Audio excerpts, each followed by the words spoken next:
การให้ทานรักษาศีลและเจริญจิตภาวนาน้อมจิตให้เข้าถึงพระรัตนตรัย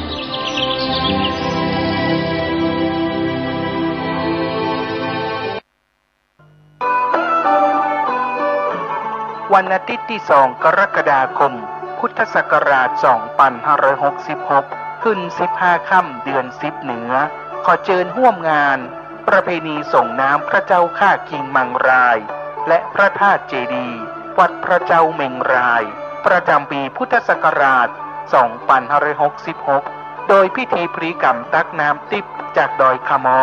และสมโภชน้ำทิพย์ก่อนส่งน้ำพระเจ้าข้าคิงมังรายและพระธาตุเจดีย์และพิธีเจริญพระพุทธมนต์สมโภชพระเจ้าข้าคิงมังรายและพระธาตุเจดีย์ณวัดพระเจ้าเมงรายถนนราชมัคคาตำบลพระสิงห์อำเภอเมืองเจียงใหม่พระพุทธรูปสำคัญเก่าแก่กู้บ้านกู้เวียงนครเจียงใหม่สร้างขึ้นสมัยพญามังรายมหาราชครั้งแรกสร้างเวียงเจียงใหม่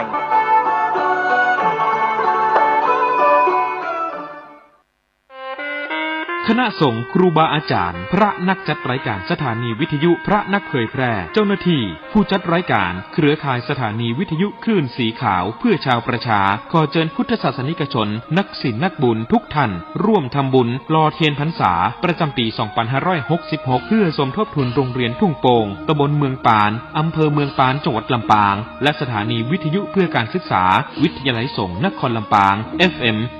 106.50 เมกะเฮิรตซ์ร่วมทำบุญแผ่นเทียนธรรมจักรแผ่นละ20 บาทหล่อเทียนพรรษาถวายวัดพระบาทอุดมตำบลเวียงอำเภอฝางจังหวัดเชียงใหม่หรือร่วมทำบุญตามกำลังศรัทธารอเทียนพรรษาจำนวน9 เล่มและถวายเทียนพรรษา15หัววัดวันที่15 กรกฎาคม 2566 เวลา 8:30 นาทีถึง 17 นาฬิกาณวัดตุ่งโป่งตำบลเมืองปานอำเภอเมืองปานจังหวัดลำปางเดินทางไปร่วมบุญถวายเทียนพรรษาในพื้นที่อำเภอฝางจังหวัดเชียงใหม่ณวัดพระบาทอุดมอำเภอฝางจังหวัดเชียงใหม่วันที่13 สิงหาคม 2566 เวลา 14 นาฬิกาสามารถร่วมทำบุญได้ที่ธนาคารกรุงไทยชื่อบัญชีโครงการพัฒนาการศึกษาโรงเรียนขนาดเล็กอำเภอเมืองปานจังหวัดลำปางหมายเลขบัญชี 536 303 4255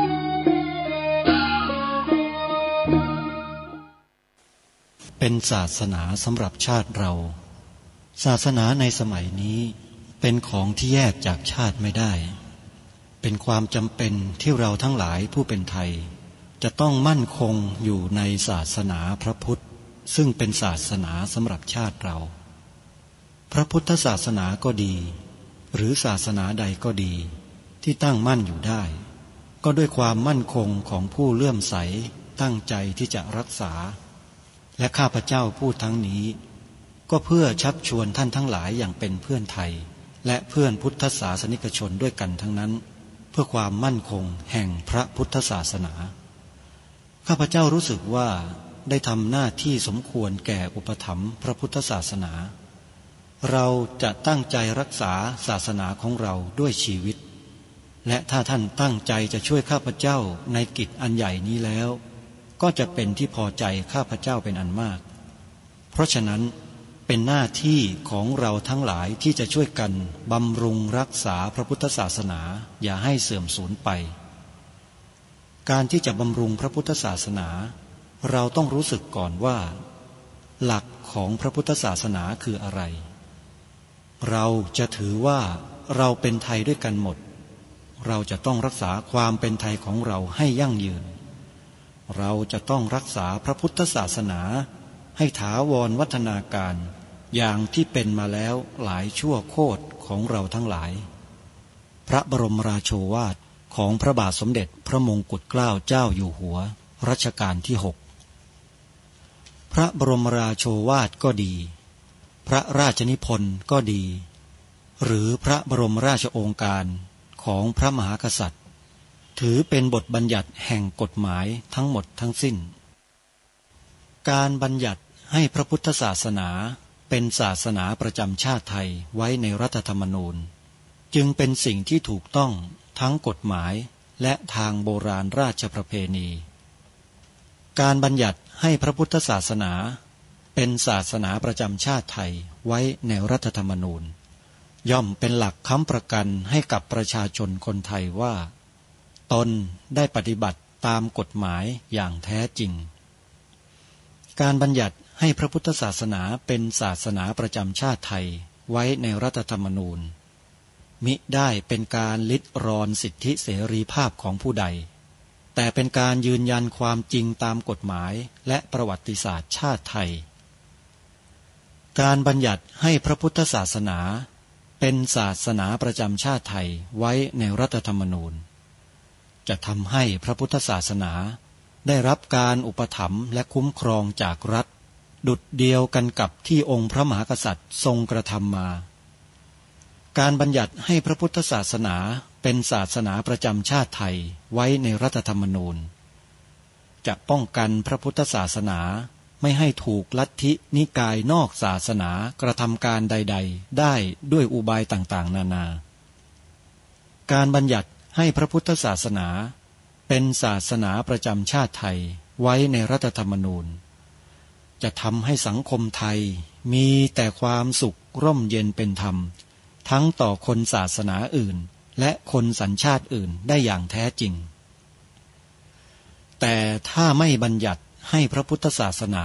เป็นศาสนาประจำชาติไทยไว้ในรัฐธรรมนูญในอนาคตประเทศไทย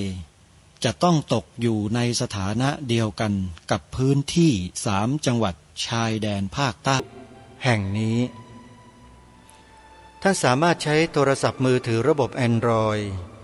ดาวน์โหลดแอปพลิเคชันที่ชื่อว่าวิทยุพุทธศาสนาทั่วไทยไว้ติดตามรับฟังรายการคดีโลกคดีธรรมได้เป็นประจำทุกวันแอปพลิเคชันนี้ได้รวบรวมสถานีวิทยุพระพุทธศาสนาแห่งชาติหลายๆสถานีไว้ในที่เดียวกันมากถึง39สถานีวิทยุทั่วไทยท่านสาธุชนสามารถดาวน์โหลดแอปพลิเคชันนี้แล้วติดตามรับฟังสถานีวิทยุทั้ง39สถานีได้อย่างอิสระเลือกฟังได้โดยสะดวกรายการคดีโลกคดีธรรมนั้นออกอากาศผ่านสถานีวิทยุในแอปพลิเคชันดังกล่าวนี้4สถานีและแต่ละสถานีนั้นออกอากาศในเวลาที่ต่างกัน4สถานีออกอากาศรายการคดีโลกคดีธรรม4เวลาคือตั้งแต่ 9 นาฬิกา 10 นาฬิกา 11 นาฬิกา 13 นาฬิกา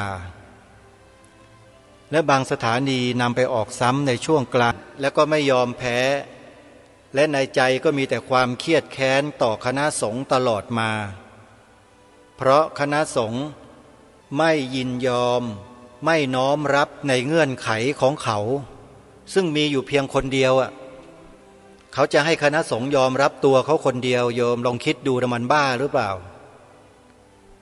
ด้วยเหตุนี้รายการนี้จึงได้นำเอาสิ่งนี้มาเผยแพร่อีกครั้งหนึ่งเพื่อเตือนสติชาวพุทธเราในสังฆมณฑลในประเทศไทยเนี่ยว่าอย่าหลงกลคนพวกนี้อีกและอย่าหลงเชื่ออีกมันจะเป็นบาปเป็นกรรมติดตัวไปตกนรกหมกไหม้กลายเป็นผีกลายเป็นเปรตไม่ได้ผุดไม่ได้เกิดมาเป็นมนุษย์อีกจึงขอเตือนสติกันไว้ว่าอย่าทำอย่าส่งเสริมอย่าสนับสนุนคนพวกนี้มันเป็นบาปเป็นกรรมโยมนี่คือกลุ่มคนที่สร้างความแตกแยกให้กับหมู่พุทธบริษัทของเราตัวจริงเสียงจริงโยมประเทศไทยเราสังฆมณฑลไทยของเรานั้นเราอยู่กันมารักษาพระธรรมวินัยกันมาด้วยความราบรื่นดีงามมาโดยตลอดแต่หลังจากการเปลี่ยนแปลงการปกครองมีการเขียนรัฐธรรมนูญกฎกติกาของประเทศขึ้นมาเท่านั้นแหละไอ้ คนพวกนี้ก็เกิดขึ้นตามรัฐธรรมนูญกันเพียบเลย ทั้งพวกลัทธิเรียนแบบพระทั้งลัทธิภิกษุณีทั้งลัทธิอะไรต่อไม่อะไรไม่รู้เกลื่อนไปหมดเลยในบ้านในเมืองเนี่ยมั่วไปหมดคณะสงฆ์ก็มีหน้าที่เผยแผ่ธรรมตามปกติมีหน้าที่ทำกิจวัตรปฏิบัติกิจของตนเองไปตามปกติไม่ได้ไปเบียดเบียนไม่ได้ไปก้าวก่ายใครทั้งนั้นแต่ไอ้บุคคลเหล่านี้แหละที่มันคิดมาทำลายพระธรรมวินัยของพระพุทธเจ้าของเราคณะสงฆ์ท่านรู้ท่านทราบท่านเห็นว่าเป็นสิ่งที่จะเป็นอันตรายท่านก็เลยออกมาประกาศให้คนไทยได้รับรู้รับทราบถึงความผิดของคนกลุ่มนี้ตามมติของมหาเถรสมาคมเมื่อปีพระพุทธศักราช 2532 ซึ่งหลังจากนั้นมาเนี่ยเมื่อประมาณปีพระพุทธศักราช 2554 ก็มีผู้สื่อข่าวทางสถานีโทรทัศน์ช่องหนึ่งไปขอสัมภาษณ์ท่านในกรณีดังกล่าวในอดีตเพื่อให้ผู้คนในสังคมได้รับรู้รับทราบกันในช่วงนั้นและก็ทำการบันทึกเทปวิดีโออัพลงไว้ใน YouTube เผยแพร่โดยทั่วไปอาตมาภาพทราบข้อมูลนั้นก็เลยนำมาเปิดให้พวกเราได้ฟังกันเมื่อ 4-5 วันที่ผ่านมาให้หลังไปเนี่ยซึ่งวันนี้จะนำมาเปิดรีเพลย์อีกครั้งหนึ่งท่านพูดวิเคราะห์แล้วก็เปิดโปงขบวนการพวกนี้ไว้ให้เราได้ทราบเมื่อปี 54แต่ยังคงใช้ได้ตลอดกาลเพราะว่าพระเดชพระคุณท่านเจ้าคุณพระธรรมเมธาภรณ์ระแบบทิตายาโนเนี่ยท่านเป็นเลขาธิการคณะการกะสงฆ์ที่ทำประกาศนียกรรมไอ้กลุ่มคนพวกนี้และท่านมาพูดด้วยตัวของท่านเองในฐานะมีตำแหน่งมีหน้าที่โดยตรงด้วยเพราะฉะนั้นพวกเราที่เป็นชนรุ่นหลังที่เป็นพระสงฆ์พระสงฆ์สามเณรที่อยู่ในพระศาสนาเนี่ยต้องฟังท่านแล้วก็ต้องติดตามข้อมูลข่าวสารที่เกี่ยวกับกลุ่มบุคคลเหล่านี้แล้วเราก็อย่าไปหลงเชื่ออย่าไปคล้อยตามเป็นอันขาดแล้วก็ต้องช่วยกันเผยแพร่ความผิดของคนกลุ่มนี้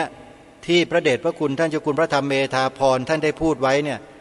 ให้กับชาวพุทธทั่วประเทศให้กับพระสงฆ์สามเณรแม่ชีทั่วประเทศได้รู้เท่าทันคนพวกนี้ด้วยกันอย่าเก็บงำมาไว้นะครับช่วยกันเผยแพร่ไปเลยถ้าเกิดว่าจะให้ดีก็นำเอารายการคดีโลกคดีธรรมที่พูดถึงเรื่องนี้เนี่ยไปเผยแพร่ได้เลยครับมีอยู่ใน YouTube แล้วรายการคดีโลกคดีธรรมวัดฝายหินอัปโหลดไปเผยแพร่เลยครับหรือเอาลิงก์ของวิดีโอเนี่ยใน YouTube ไปแชร์กันก็ได้เปิดให้พี่น้องชาวพุทธเราได้รับรู้กันเพื่อไม่ให้พี่น้องชาวพุทธของเรานั้นตกเป็นเหยื่อของคนพวกนี้แบบที่ไม่รู้ตัวเพราะความไม่รู้นั่นเองรู้ไม่เท่าทันคนพวกนี้ไงรายการนี้ได้อัญเชิญกระแสพระราชดำรัสของล้นเกล้ารัชกาลที่ 6มาเตือนพวกเราชาวพุทธอยู่ตลอดที่พระองค์ตรัสไว้ในเทศนาเสือป่าว่าผู้ที่คนอื่นเขาส่งเข้ามาปลอมแปลงเพื่อทำลายพระพุทธศาสนาเราทั้งหลายต้องคอยระวังรู้เท่าไว้จึงจะควรอันนี้คือหน้าที่ของพวกเราชาวพุทธเลยที่พระองค์ท่านฝากไว้ให้รู้เท่าทันไอ้พวกนี้รายการคดีโลกคดีธรรมมีหน้าที่มาเปิดโปงเปิดเผยความจริงให้พวกเราได้รับรู้รับทราบและทำหน้าที่ร่วมกันเฝ้าระวังป้องกันคนพวกนี้พระเดชพระคุณท่านบอกว่าคนพวกนี้มันฝังตัวอยู่ในระบบราชการไทยของเราเยอะมันดูไม่ยากหรอกท่านผู้ฟังเชื่อไหมมันมีวิธีการดูไอ้คนพวกนี้ อะไรก็แล้วแต่ที่ทางคณะสงฆ์คณะการกะสงฆ์ทำประกาศนียกรรมเอาไว้กับคนพวกนี้เราก็เอาสิ่งเหล่านี้แหละไปคุยกับพวกข้าราชการที่เป็นลูกน้องของเขาที่อยู่ในระบบท่านเอาไปคุยไปถามไปพูดได้เลยแล้วท่านดูอากับกิริยาของพวกนี้ให้ดีมันจะมีข้อโต้แย้งมีอะไรบิดเบือนยังไงต่างๆนี่คือวิธีการที่จะดูคนพวกนี้ก็เอาความผิดของลูกพี่เขานั่นแหละที่เขาเชื่อถือนับถือนั่นแหละเอาไปพูดกับเขาแล้วก็ถามความเห็นเขาแล้วก็ใส่เรื่องศาสนาประจำชาติบัญญัติไว้ในรัฐธรรมนูญให้เขาด้วยแล้วก็แตะเรื่องมาตรา38บอกว่ายกเลิกดีไหมมาตรานี้ทำให้ประเทศไทยเรามีปัญหาอะไรอย่างเงี้ยลองคุยดูโยมแล้วจะรู้เองพวกนี้ก็จะส่อสันดานออกมาให้เราเห็นชัดเลยแต่พวกเราต้องมีข้อมูลก่อนนะศึกษาข้อมูลกันให้ดีให้แม่นยำเลยแล้วเราจึงจะนำไปหักล้างคนพวกนี้ได้พระเดชพระคุณท่านพูดไว้ดีมากและเดี๋ยวจะนำมาเปิดให้ฟังอีกครั้งหนึ่งในวันนี้เพื่อไม่ให้เป็นการเสียเวลาขอให้พวกเราตั้งใจฟังพระเดชพระคุณท่านอีกครั้งหนึ่งพร้อมๆกันเดี๋ยวไปติดตามรับฟังท่านพร้อมๆกันได้นะบัดนี้พระธรรมวินัยเนี่ยมันไม่ได้แล้วพระธรรมวินัยคือพระไตรปิฎกเนี่ยถือว่าเป็นพระบาลีพุทธวจนะที่ออกมาจากโอษฐ์ของพระพุทธเจ้ามีฐานะเป็นปฏิเวทสัตธรรมจากหทัยของพระองค์แล้วมีความเป็นปฏิเวทอยู่แล้วเพียงแต่ว่าตอนพระองค์เปล่งออกมาจากพระโอษฐ์เข้าหูคนอื่นเนี่ยมันเป็นปริยัติในหูคนนั้นเมื่อคนนั้นนำไปปฏิบัติก็เป็นปฏิบัติสัตธรรมพอท่านบรรลุเนี่ยต้องลงกับที่ปรากฏในพระไตรปิฎกเช่นสมมติว่าท่านบอกว่าท่านได้สมาธินี่ท่านจะต้องสงบจากกามฉันท์ได้ถ้าท่านบอกว่าท่านได้สมาธิแล้วได้ฌานแล้วแต่ยังโลภอยู่เนี่ยแสดงว่าไม่ใช่แล้วเพราะนั้นต้องเคารพพระสัทธรรมหลักการสำคัญของชาวพุทธเราก็คือว่าเมื่อรำลึกถึงพระพุทธศาสนาต้องเคารพต่อพระสัทธรรมสัทธัมโมกรุกาตโบสรังบุทธานาสาสนังหลักการสำคัญว่าเป็นหน้าที่ละเธอล่วงล้ำก้ำเกินเข้ามาในเรื่องตัวพระสัทธรรมคือเข้าไปทำพระธรรมวินัยให้วิปริตส่วนในท่านวิปริตจากพระธรรมวินัยที่เป็นเรื่องส่วนตัวของท่านโดยไม่ได้เกี่ยวอะไรนะฮะแต่ว่าไอ้ตรงเนี้ยมันก้ำเกินตรงนี้ก้ำเกินเข้ามาที่ทำพระธรรมวินัยวิปริตเอาหนังสือสารนสงฆ์หนังสืออะไรมาอ่านก็ได้คำสอนของอะไรนะคำสอนของพระสัมมาสัมพุทธเจ้าซึ่งมหาวิทยาลัยจุฬาลงกรณ์คณะอักษรศาสตร์พิมพ์เผยแพร่เป็นหมื่นเป็นลูกเล่นนะโพธิรักษ์เขียนแล้วก็ลูกศิษย์คนหนึ่งที่จบจากฝรั่งเศสนี่แปลเป็นภาษาฝรั่งเศสแล้วก็ลูกศิษย์อีกคนหนึ่งแปลจากฝรั่งเศสเป็นภาษาไทยอ้างเป็นนักปราชญ์ใหญ่พิมพ์เผยแพร่จุฬาก็ใช้งบประมาณแผ่นดินพิมพ์เผยแพร่ไปเยอะเลยเป็นเล่มเล็กๆนะฮะแต่ว่าพิมพ์หลายคราวด้วยกันหนังสือเล่มนี้แพร่หลายมากสมัยนั้นพอไปอ่านเข้ามันก็โอไปกันใหญ่เลยคือต้องเข้าใจว่าการทำลายศาสนจักรในลักษณะนี้นะธรรมจักรกับศาสนจักรหรือธรรมจักรในลักษณะนี้มันไม่เคยเกิดในประเทศไทยเนี่ยมันยังไม่เคยเกิดขึ้นมาจะปล่อยให้เกิดในยุคสมัยเรามีชีวิตอยู่เนี่ยไม่ได้เราแก้ปัญหาเรื่องของพระธรรมวินัยเรื่องคนมาจ้วงจับต่อพระธรรมวินัยเท่านั้นเป็นพันธกิจนะฮะนอกจากเป็นภารกิจแต่ถือเป็นพันธกิจที่คณะสงฆ์ต้องทำไม่ทำไม่ได้กำหนดไว้เลยในพระธรรมวินัยเนี่ยเป็นพันธกิจอย่างหนึ่งที่เราต้องรับผิดชอบต่อพระสัทธรรมคือใครจะมากล่าวจ้วงจับบิดเบือนใส่คล้ายพระสัทธรรมนี่ไม่ได้ตอนก็พอคณะสงฆ์ประกาศเนี่ยประกาศไปแล้วทางเจ้าหน้าที่ตำรวจสมัยนั้นก็พลโทวิโรจน์เปาอินตอนนั้นท่านรู้สึกจะเป็นพลโทนะฮะเป็นอยู่นครบาลเป็นพลโทก็อยู่นครบาลก็ผู้บัญชาการตำรวจนครบาลก็ไปดำเนินการก็ขอร้องพูดกันดีๆที่จริงในขณะที่เรากำลังดำเนินงานเนี่ยกำลังศึกษาเอกสารเราก็ส่งคนไปนะส่งคนไปให้พูดจากับโพธิรักษ์ว่าให้กลับเนื้อกลับตัวให้เลิกเถอะอย่าทำอย่างนี้เลยมันเกิดความเสื่อมเสียแก่พระศาสนาเนี่ยคุณชัยพัก คุณชัยพักศิริวัฒน์กับคุณจรวยหนูพงษ์เนี่ยฮะเป็นคนไปกลอมกันหลายครั้งเขาไม่ยอมเลยเขาไม่ยอมขยับเลยเขาถือเขาถูกอยู่คนเดียวแต่เองมันเป็นเรื่องที่พูดยากมากเลย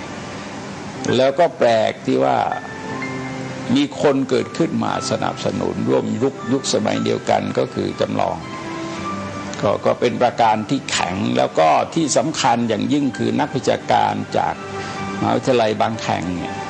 เขาอยู่เบื้องหลังเลยสนับสนุนในการเผยแพร่เอกสารเขาคือถ้าเราสังเกตช่วงนั้นมันเป็นนิมิตหมายให้เห็นว่าชาวพุทธเรานี่ไม่รู้เรื่องศาสนาหนังสือพิมพ์เกือบทั้งหมดเนี่ยเกือบทั้ง100%ไปเข้าข้างฝ่ายโพธิรักษ์หมดขณะหนังสือสยามรัฐเนี่ยคนที่เขียนการ์ตูนสยามรัฐเนี่ยเขียนคณะสงฆ์เป็นแกะดำที่รุมสกรัมแกะขาวเอาโพธิรักษ์เป็นแกะขาวอยู่ในฝูงแกะดำมันเขียนออกมาขนาดนั้นเล่นแรงมากแล้วก็มีโทรทัศน์ช่อง7อยู่ช่องหนึ่งแล้วก็มีหนังสือพิมพ์บางคอลัมน์นะฮะบางคอลัมน์โดยเฉพาะอย่างยิ่งกับคุณชายคึกฤทธิ์เนี่ยคุณชายคึกฤทธิ์คุณประสบที่รู้เรื่องศาสนาเนี่ยคนนี้ก็ออกปกป้องก็รู้เรื่องแต่ส่วนใหญ่คนจะไม่รู้เรื่องศาสนาซึ่งถือว่าเป็นบทเรียนอย่างหนึ่งที่สังคมพุทธต้องคิดนะฮะว่าเวลาเกิดวิกฤตการณ์ขึ้นแก่ศาสนาเนี่ยสังคมพุทธอ่อนแอมากสังคมพุทธวินิจฉัยอะไรไม่ได้เลยเพราะว่าขาดข้อมูลในการวินิจฉัยตัดสินชี้ผิดชี้ถูกออกไปแล้วก็ไม่กล้าเสี่ยงลองนึกดูว่าเหตุการณ์ของโพธิรักษ์เนี่ยมันเกิดตั้งแต่18แล้วก็มาที่จริงไม่ใช่ยุติหรอกคือหมายความคณะสงฆ์ใช้มาตรการเท่าที่ทำได้เมื่อ32ใช้เวลาตั้งนานเนี่ยนะแล้วก็เมื่อทำไปได้แล้วเนี่ยที่จริงคนวิโรธเขาดำเนินการจนเขาเปลี่ยนเป็นนายรักพงศ์ทุกคนเป็นนายหมดแล้วลงหนังสืออะไรล่ะบัตรประชาชนเนี่ยเป็นนายรักพงศ์แล้วก็ใน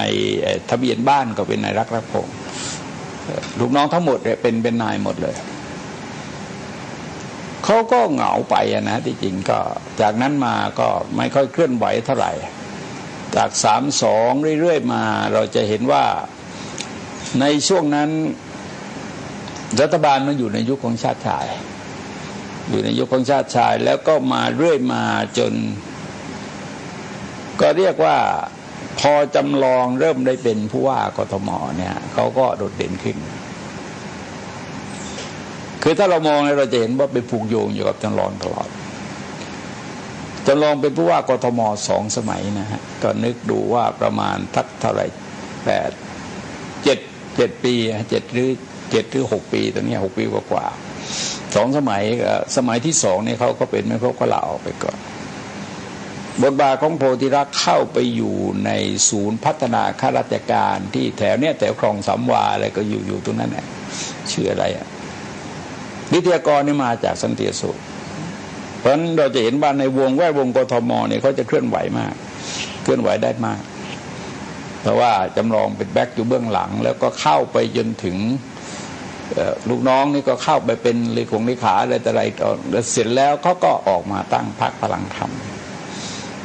ทางพรรคพลังธรรมก็ส่งบุคคลเข้าเลือกตั้งเราจะเห็นว่าได้เคยเป็นรัฐบาลนะฮะได้เคยเป็นรัฐมนตรีได้เคยเป็นอะไรกันมากกว่าสมควรแล้วก็ต่อกันมาจนมาถึงในยุคนี้ยุคพรรคพลังยุคนี้ยุคไทยรักไทยเนี่ยเราต้องมองว่าไทยรักไทยเองเนี่ยมันก็ต่อท่อมาจากพลังธรรมพลังธรรมก็ต่อท่อมาจากสันติอโศกสันติอโศกเนี่ยเป็นผู้ตั้งพรรคพลังธรรมคนที่คิดชื่อเนี่ยก็คือจำลองกับโพธิรักษ์ทำไมเรียกว่าชื่อว่าพรรคพลังธรรมเขาประกาศว่าเฮกเซียนฮ่องเต้เนี่ยส่งมาแล้วเขาต้องลงมือทางการเมืองดำเนินการในการเมืองสั่งมาแล้วเฮกเซียนสั่งมาแล้วพรรคพลังธรรมดำเนินการตามแนวคิดของโพธิรักษ์เพราะฉะนั้นเราเห็นว่าเวลาเนี้ยมันลูกน้องโพธิรักษ์ก็ยังอยู่เยอะนะในคณะรัฐบาลเองแล้วก็ยังไปมาหาสู่กันอยู่เนี่ย ทำให้การเคลื่อนไหวของสันติอโศกเริ่มเคลื่อนไหวมาตั้งแต่ทักษิณหนึ่งนะเราเห็นว่าแล้วก็เจริญเติบโตขึ้นมากนะฮะกลายเป็นแตกเป็นฝ่ายเป็นกลุ่มรับผิดชอบเป็นองค์กรจัดตั้งที่มีประสิทธิภาพมากแล้วก็เวลานี้ก็ลุกคืบคลานเข้าไปสู่ส่วนยอดของสังคมโดยเฉพาะในด้านที่เกี่ยวกับการศึกษาเกี่ยวกับสังคมเนี่ยนะครับมักจะไปเชื่อมโยงกับอะไรทกสอะไรแต่เนี่ยนะฮะคือมาเอาไปตักกับส่วนยอดสร้างคุณูปการให้แก่สังคมทำให้เห็นว่าเขามีบทบาทเคลื่อนไหวได้มากแต่เขาก็ไม่ได้ถามว่าเงินมาจากไหนซึ่งปัญหาเรื่องเงินเนี่ยที่จริงก็เป็นปัญหาที่รับรู้กันมานานแต่หลักฐานมันไม่เด่นชัดแต่ก็พูดไม่ได้เราก็เห็นว่าเวลานี้มันพอเกิดกรณีที่คุณจำลองซึ่งประธานศูนย์คุณธรรมแล้วก็นึกไม่ออกว่าระบบราชการเป็นองค์กรมหาชนซึ่งน่าจะสรรหาผู้ประธานองค์กรแต่พระราชบัญญัตินี้แปลกที่จริงมันออกมาต้อง42นะสมัยรัฐบาลชวนก็ไม่มีพระราชกฤษฎีกาต่อแล้วก็องค์กรก็ยังไม่สมบูรณ์ก็ปรากฏว่ามีพระราชกฤษฎีกาเกิดขึ้นมากำหนดให้เป็นองค์กรมหาชนขึ้นมาแต่เมื่อก่อนพูดว่าตัวผู้อำนวยการเนี่ยอายุต้อง65ไม่เกิน65แต่ปรากฏว่าจำลองเนี่ยแกปีกุลนะจำลอง70จำลองเกิดพศ78เพราะฉะนั้นเลยก็ยืดไปถึง70ไม่ต่ำกว่า70แล้วก็สามารถจะเป็นต่อได้แต่มีข้อแม้ว่าไม่เชื่อมต่อกันไปเลยคือหมายความเว้นวรรคแล้วก็สามารถจะเป็นได้ตอนนี้จำลองก็เป็นประธานศูนย์คุณธรรมก็ทำให้คนตอนนี้เข้ามามีบทบาทที่จะจัดงานที่พุทธมณฑลเขาไม่ได้ติดใจนะฮะก็ไม่ได้ติดใจว่าทำไมองค์กรเหล่านี้จึงเข้ามาก็ที่จริงก็มีสิทธิ์เข้ามาแต่เราข้องใจสงสัยว่าทำไมสันติอโศกเมื่อตัวเองได้ประโยชน์จากพระราชบัญญัติจึงเอาพอตรงไหนตัวเองไม่ได้ประโยชน์จากพระราชบัญญัติถือว่าเป็นของใหม่บัญญัติขึ้นมาใหม่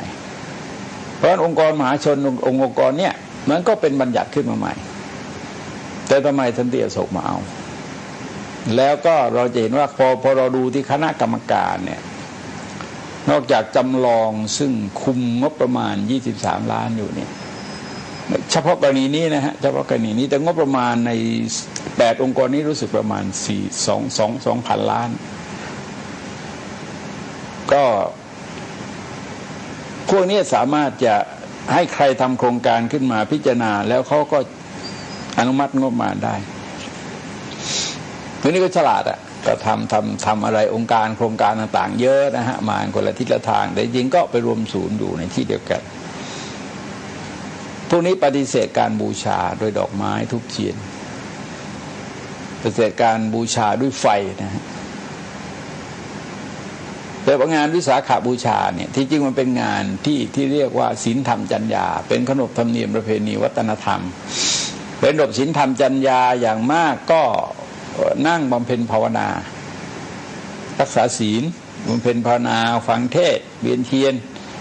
เว้นอบายมุขอะไรแต่เนี่ยนะฮะเป็นระดับตัวนี้แล้วที่สำคัญอย่างยิ่งก็คือว่าพุทธมณฑลเป็นองค์กรที่ตั้งขึ้นตามพระราชบัญญัติในขณะเดียวกันองค์กรสันติอโศกเนี่ยเป็นองค์กรนอกพระราชบัญญัติไปเสพพระราชบัญญัติคณะสงฆ์แต่ยืนยันว่าตัวเองเป็นคณะสงฆ์เพียงแต่ย้ายชื่อไปเรียกสมณะมันก็แสดงเห็นความไม่สุจริตทำไมเธอไม่ตรงไปตรงมาล่ะเธอเป็นอะไรก็เธอต้องเป็นในชัดทำไมใช้วิธีนกมีหูหนูมีปีกเพราะฉะนั้นจากการสังเกตปรากฏว่าคนที่ออกไปชี้แจงให้เหตุผลแก่หนังสือพิมพ์เนี่ยส่วนมากเป็นคนของศูนย์พิทักษ์พระพุทธศาสนาแห่งประเทศไทยนะก็ไม่ใช่ไปปฏิเสธความเป็นชาวพุทธของเขา แต่เราอยากรู้ว่าทำไมคณะรัฐบาลเนี่ยมีหน้าที่ในการอุปถัมภ์คุ้มครองเท่านั้นโดยรัฐธรรมนูญไม่มีหน้าที่ในการบริหารพระศาสนาแต่งานอย่างนี้เป็นงานบริหารเนี่ยงานสั่งการเนี่ยงานสั่งการดำเนินการมาเลยสั่งลงมาเลยจำลองใช้สิทธิ์อะไรก็อยากรู้ว่าใช้สิทธิ์อะไรที่ไปตั้งคนให้ทำงานในที่พุทธาวาสกับสังฆาวาสคือพุทธมณฑลเนี่ยไม่ระบุชัดนะครับเพราะเป็นความคิดเมื่อพศ 2500 เพียงแต่ว่าท่านสร้างพระประธานพุทธมณฑลไว้แสดงถึงเขตพุทธาวาสท่านสร้างตำหนักสมเด็จสังฆราชไว้แสดงถึงสังฆาวาสพระเข้าไปในที่นั้นถือว่าเข้าวัดนะฮะต้องลดไหลแต่ห่มจีวรคลุมไม่ได้ปรับอาบัติด้วยนี่ไม่แสดงความเคารพต่อสถานที่เพราะงั้นตรงนี้ก็คือพุทธาวาสคือสังฆาวาสเป็นสังฆาวาสของคณะสงฆ์โพธิรักษ์ประกาศตัวแยกออกไปจากคณะสงฆ์ครับทำไมเธอมาใช้สิทธิตัวเนี้ยในเมื่อเธอประกาศแยกก็แยกไปเลยสิแล้วก็อีกอย่างหนึ่งคือคณะกรรมการเนี่ยเราจะเห็นว่าถ้าขืนทำงานไปแล้วคนที่จะดำเนินงานข้างในเนี่ยคนจะรันงานจริงๆเนี่ยคือพวกสันติโสคือท่านจันทร์คือท่านจันทร์จะเห็นตัวเลยนะพออ่านชื่อกรรมการปั๊บเราเห็นตัวเลยคนอื่นเอามาเป็นผักชีแปะไว้ข้างหน้าเฉยๆองค์กรอื่นไม่ได้มีหรอกแต่เราอย่าลืมว่ามันก็มีอยู่3องค์กรที่ค่อนข้างมีปัญหาจริงๆก็มี2นะฮะคือวัดทรงธรรมกัลยาณีซึ่งโจมตีคณะสงฆ์มาตลอดโจมตีมาตั้งแต่ผมบวชใหม่ๆเลยนะในชีวรมัยเนี่ยโจมตีหนังสือวิปัสสนาบันเทิงสารเนี่ยไปดูที่ห้องสมุดได้หยิบเล่มไหนมาก็ได้ทุกเล่มเนี่ยมีการด่าคณะสงฆ์ตลอดเพราะไม่ยอมบวชให้แกเป็นภิกษุณีคณะสงฆ์ก็บอกว่าไม่ใช่ไม่บวชแต่มันบวชไม่ได้มันไม่มีอำนาจไม่มีหน้าที่ไม่มีสิทธิไม่มีตำแหน่ง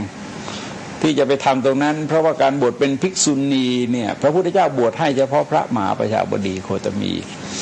แล้วอีกสากิยานีอีก500เนี่ยพระสงฆ์คณะสงฆ์บวชให้ถือว่าเป็นครั้งแรกเท่านั้นเองครั้งต่อมาบัญญัติเป็นวินัยเอาไว้ว่าให้บวชจากอุปโตสงฆ์แล้วอยู่ในคฤธรรมด้วยในพระวินัยด้วยนะฮะในพระวินัยสำหรับภิกษุณีเนี่ยประการบวชเป็นภิกษุณีต้องบวชจากอุปโตสงฆ์คือบวชจากภิกษุณีให้เสร็จมาก่อนแล้วก็จากนั้นจึงมาบวชจากสงฆ์เป็นการประกาศเท่านั้นเองยอมรับเท่านั้นไม่มีหน้าที่ไปเริ่มมาจากข้างต้นตอนข้างต้นเป็นเรื่องของภิกษุณีเท่านั้นเลยถามอันตรายยิกธรรมอะไรแต่ไรพระไม่มีสิทธิ์ไปถามผู้หญิงคือเขาตัดพระพุทธเจ้าตัดหมดเลยให้ผู้หญิงก็ถามกันเองพระเพียงแต่ว่าประกาศเนี่ยประกาศครั้งสุดท้ายที่สวดยตินะฮะจตุตกรรมอุปสัมปทานี่สวด4 ครั้งก็หมายความเขาก็มาสังคมแล้วพระสงฆ์ก็สวดยติจตุตกรรมอุปสัมปทาให้ก็จบ4 จบก็จบละก็เท่านั้นเองนี่ก็มาด่าคณะสงฆ์อยู่ก็กลุ่มหนึ่งก็คือสันติอโศกกลุ่มธรรมกายที่จริงมันไม่ได้ขัดแย้งอะไรกับคณะสงฆ์เวลานี้เขามีปัญหาตามกฎหมายของบ้านเมืองคณะสงฆ์ยังไม่ยกขึ้นมาเป็นอธิกรณ์นะยังไม่เอาจริงเอาจังอะไรเพราะงั้นจริงๆแล้วก็ถูกดึงมาเพื่อเป็นแนวร่วมเฉยๆแต่ถ้าเราไปฟังเทปที่เขาประชุมกันเนี่ยเห็นว่าเป็นวิธีการที่ต้องการจะดีเครดิตคณะสงฆ์หมายความคณะสงฆ์ไปต่อต้านคัดค้านองค์กรทั้ง40 องค์กรซึ่งเราไม่รู้จักเลยองค์กรแล้วนะแล้วก็ไม่เห็นใครมีปัญหาอะไรนะแต่ว่าองค์กรเหล่านี้พอไปรู้เรื่องอย่างนั้นเลยก็เกลี้ยกล่อมนะฮะเกลี้ยกล่อมมากถ้าเราฟังที่เขาประชุมกันเทป2 ม้วนที่เขาอัดมาให้ฟังเนี่ยโอ้แรงมากเกลี้ยกล่อมซึ่งอันนี้ก็คือเข้าใจผิดคือแสดงว่าไม่รู้จักพระภิกษุในพุทธศาสนาพระภิกษุในพุทธศาสนาเขาไม่เล่นอย่างนั้นหรอกนะเขาเดินไปบนเส้นทางพระพุทธคุณเขาเดินด้วยปัญญาบริสุทธิ์แล้วก็กรุณาเขาไม่ได้มีคิดเบียดเบียนอะไรหรอกแต่ว่าเขาต้องการให้เกิดความถูกต้องถ้าไม่ถูกต้องแล้วมันก็วิปลาสคลาดเคลื่อนเพราะเธอทำพระธรรมวินัยให้วิปริตแล้วก็เธอวิปริตจากพระธรรมวินัยอยู่แล้วนะฮะแล้วก็เธอจะมาเข้าทำพระธรรมวินัยวิปริตด้วยเพราะในแง่ของความเป็นจริงแม้แต่ที่ร่วมที่สนามหลวงในเทศกาลวิสาขบูชาเนี่ยบางปีเขาก็ร่วมนะฮะบางปีก็ไม่ได้เข้าเวลาเข้าร่วมในกันด่าเกลี้ยกล่อมรุนแรงเหลือเกินด่าคณะสงฆ์แรงมากๆผมยังนึกไม่ออกว่าทำไมคนเหล่านี้จึงไม่หยุดวจีทุจริตสักที กุศลกบฏยังรักษาไม่ได้นะท่านต้องรู้ว่ากุศลกบฏเองยังรักษาไม่ได้เลยตาเกรี้ยวกราดรุนแรงคล้ายๆคณะสงฆ์ไม่ทำอะไรเขาคณะสงฆ์ไม่ได้ทำอะไรแต่ว่าทำให้เกิดความถูกต้องมีหน้าที่รักษาพระธรรมวินัยเพราะฉะนั้นเราจะเห็นว่าการปฏิบัตินั้นจึงไม่ใช่เรื่องนานาสังวาสสมมติว่าเธอจะเป็นนานาสังวาสแต่ว่าเธอก็คือราษฎรคณะสงฆ์นี่มีถ้าเธอนานาสังวาสเธอสละสมณเพศออกไปด้วยแล้วคณะสงฆ์จะไม่มีอำนาจเลยเพราะฉะนั้นประเด็นสำคัญว่าเธอเหยียบเรือสองแคมอยู่เธอบอกเป็นนานาสังวาสแต่เธอบอกเธอเป็นภิกษุแล้วก็เป็นนานาสังวาสมันก็ผิดกฎหมายเราเห็นว่าที่ราชการเขาให้ศึกนี่ศึกด้วยกฎหมายอาญานะท่านนะมาตรา206 207 208ที่เกี่ยวกับศาสนาเขาให้ศึกโดยกฎหมายอาญาไม่ใช่เรื่องของพระธรรมวินัยคณะสงฆ์เพียงแต่ประกาศเท่านั้นเองประกาศว่าไม่เกี่ยวกับคณะสงฆ์การกระทำของโพธิรักษ์ทั้งหมดไม่เกี่ยวกับคณะสงฆ์ส่วนจะเป็นยังไงนะก็เป็นเรื่องไปเข้าทางของบ้านเมืองไปออกที่มาตรา29แล้วไปเข้ามาตรา206 207 208คือมันการเดินของงานเองนะฮะไปเข้าทางกับตำรวจเองตามบทบัญญัติของกฎหมายโดยความรู้สึกจริงๆคณะสงฆ์ไม่ได้มีความมุ่งร้ายอะไรแล้วไม่มีใครที่อภิปรายเนี่ยไม่ได้คิดถึงตัวคนคิดถึงความถูกต้องตามพระธรรมวินัยเราไม่ได้สนใจว่าใครทำแต่ปัญหาว่าทำยังไงตรงเนี้ยพระวินัยว่ายังไงพระธรรมว่ายังไงมันก็มองกันที่ตัวพระธรรมวินัยตอนจะตัดสินวันนั้นที่จริงเกิดชะงักเลยทั้งไปเนี่ยสมเด็จวัดสมณัฐเนี่ยท่านบอกว่าเขาไม่ใช่พระผมไม่ใช่พระนี่มันก็ทำอะไรไม่ได้เลยนะฮะเลยก็ในที่สุดผมต้องสรุปเองบรรยายสรุปเองแล้วก็มาเอาพระวินัยปิฎกไปเปิดให้ท่านดูแล้วก็เรื่องก็ผ่านได้เพราะงั้นเรื่องสันติอโศกเนี่ยยังไงก็แก้ยากเพราะว่ากฎหมายรัฐธรรมนูญมาตราที่38เปิดโอกาสให้เยอะมากแล้วท่านนายกก็อ้างมาตราที่38แต่ท่านก็อ้างวรรคเดียวนะฮะอ้างเฉพาะวรรคบนแต่ไม่อ้างข้างล่างซึ่งหมายความว่าสิทธิตามมาตราที่31ต้องไม่ขัดหรือแย้งกับความสงบเรียบร้อยแล้วก็ศีลธรรมอันดีของประชาชนมันไม่จะทำอะไรได้ทุกอย่างแล้วก็ยังคิดว่าในโอกาสต่อไปเนี่ยเขาจะเข้ามาอยู่ทางการเมืองแล้วยังนึกว่าลูกศิษย์เขาที่อยู่ในวงการเมืองเว้ยเนี่ยอยู่ทุกจุดนะฮะอยู่ทุกจุดตั้งแต่รัฐมนตรีว่าการช่วยว่าการแล้วก็ผู้ช่วยคณะรัฐมนตรีเลขานุการเยอะมากเลยคนเหล่านี้ก็มีสิทธิ์มีโอกาสในการชี้นำปัญหาของศาสนาในโอกาสต่อไปก็คือว่าศูนย์คุณธรรมเนี่ยนะศูนย์คุณธรรมมีอำนาจที่จะเรียกคนเข้ามารับการอบรมได้เราลองนึกดูนะฮะว่าเขาสามารถที่จะอบรมคนในแต่ละปีเนี่ยเป็นทีมของวิทยากรทั้งหลายทีมเนี่ยเป็นแนวร่วมกับเขาเนี่ยเขาจะอบรมได้ถึงล้านกว่าคนต่อ1ปีข้าราชการมี2 ล้านกว่าๆแต่นั้นเองนะทีนี้ถ้าถูกศูนย์คุณธรรมโดยการนำเขาจำลองเป็นผู้เรียกมารับการอบรมให้อำนาจไปมหาศาลมากเลยสมมตินั้นนึกดูว่าต่อไปจะเป็นยังไงทิฏฐิสามัญญตาความเสมอการด้านทิฏฐิจะแตกแล้วก็ศีลสามัญญตาก็จะแตกในที่สุดเนี่ยสันติอโศกเนี่ยจะรับการอุ้มชูจากรัฐแล้วคณะสงฆ์กระแสหลักเนี่ยจะถูกเมินเฉยเพราะถ้าเรามองที่ความคิดของรัฐบาลนี้บางคนนะโดยเฉพาะท่านนายกเนี่ยมันสังเกตมานานนะท่านบอกว่าท่านเป็นชาวพุทธ100%แต่ว่าตอนท่านเป็นชุดแรก4 ปีแรกเนี่ยท่านสนับสนุนอิสระมุนีซึ่งเป็นพระที่ถูกไล่มาจากวัดหลวงพ่อจาพอปีนี้ชัดเจนนะฮะว่าไปที่สันติอโศกมันก็แปลกอยู่ว่าทำไมไม่ไปหาสมเด็จวัดสะเกษซึ่งทำหน้าที่แทนสมเด็จพระสังฆราชอยู่เวรนี้ทำไมไม่ไปหาที่นั้น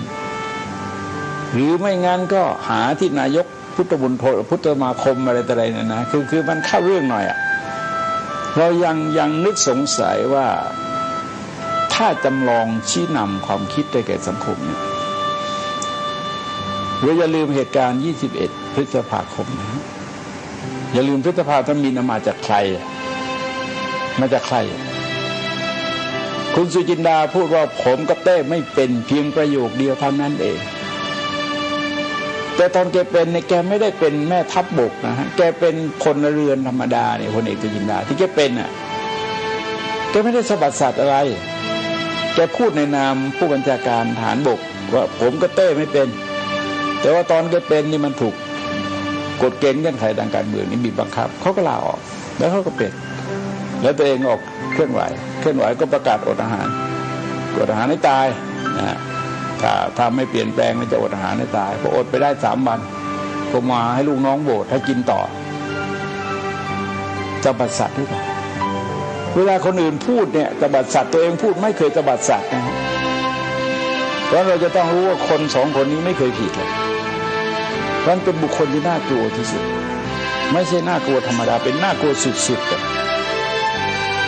ถ้าเขามากุมความคิดของสังคมไว้ได้วิทยากรต่อไปคือวิทยากรจากสันติอโศก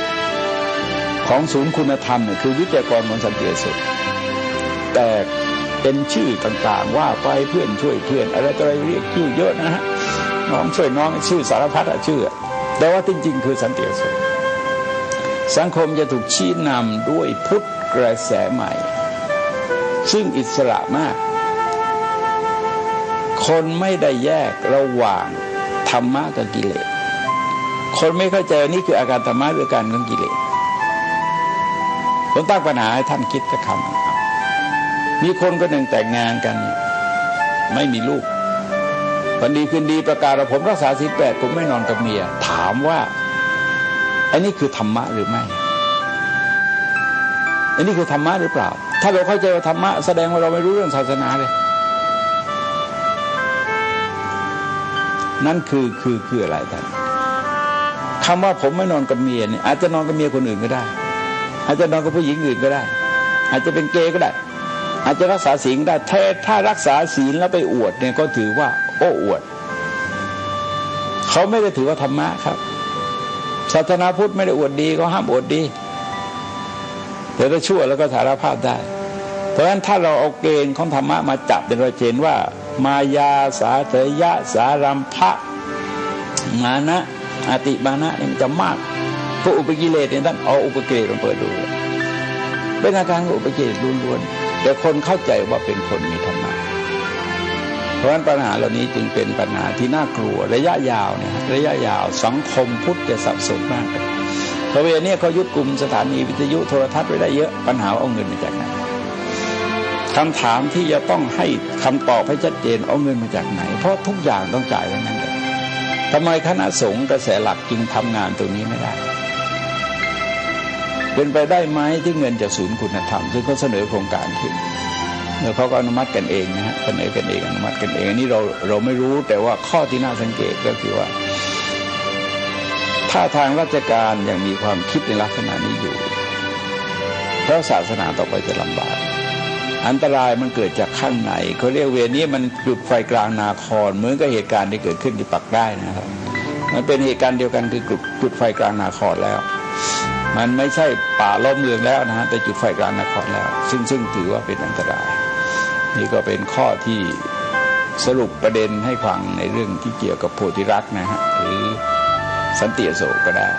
ครับก็ขอยุติไว้เพียงเท่านี้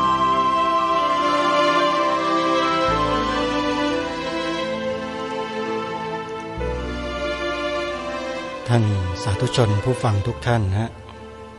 นำมารีเพลย์เปิดให้เราฟังอีกครั้งหนึ่งเพื่อเตือนสติพวกเราชาวพุทธด้วยกันอย่าหลงทิศอย่าหลงทางอย่าหลงเชื่ออะไรใครง่ายๆพระท่านมาบอกพวกเราแล้วให้ระมัดระวังคนพวกนี้ให้ดีอันตรายสุดๆนี่คือสิ่งที่ฝากไว้ในรายการวันนี้เวลาของรายการหมดท่านผู้ฟังต้องขอสมมุติยุติไว้แต่เพียงเท่านี้พบกับรายการได้ใหม่ในวันต่อไปขอความสุขความสวัสดีในธรรมแห่งองค์สมเด็จพระบรมศาสดาสัมมาสัมพุทธเจ้าจ จงปรากฏเกิดมีขึ้นในจิตใจของท่านผู้ฟังทุกท่านทุกคนเทินขอเจ